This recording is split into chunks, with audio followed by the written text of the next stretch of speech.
Meningkatnya kualitas pelayanan dan sarana penunjang di Rumah Sakit Umum Daerah Sekayu, pemerintah Kabupaten Musi Banyuasin mengumumkan dana sebesar 151 miliar rupiah untuk membangun 2 gedung baru berlantai 4 yang diperuntukkan sebagai ruang rawat inap dan penunjang rumah sakit lainnya dengan menggunakan dana pinjaman dari PT SMI. Bupati Musi Banyuasin Dodi Reza Alex Nurdin mengatakan pembangunan 2 gedung baru di Rumah Sakit Umum Daerah Sekayu merupakan komitmen pemerintah daerah guna meningkatkan pelayanan kepada masyarakat Sumatera Selatan, khususnya Kabupaten Muba yang membutuhkan pelayanan medis secara maksimal.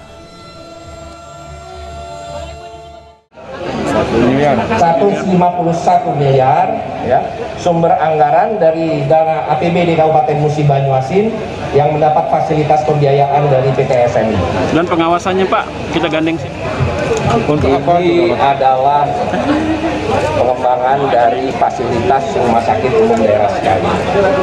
Kita tahu bahwa kita harus menyediakan layanan bukan hanya untuk pasien yang VIP atau kelas 1, tapi juga adalah harus memberikan pelayanan yang the best kepada justru pasien rawat inap yang kelas 3. Oleh karena itu kita bangun gedung rawat inap khusus kelas 3. Saya memberikan target kepada pihak pelaksana, tentu di sini juga banyak yang melakukan pengawasan baik dari rumah sakit maupun juga dari pemerintah Kabupaten Musi Banyuasin, bahwa selambat-lambatnya sebelum bulan November tahun ini juga dua gedung ataupun fasilitas yang sedang.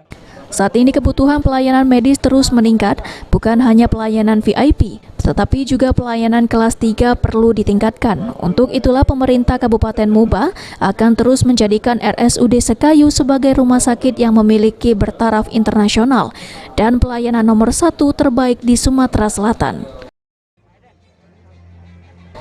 Ruzi Iskandar, PAL TV.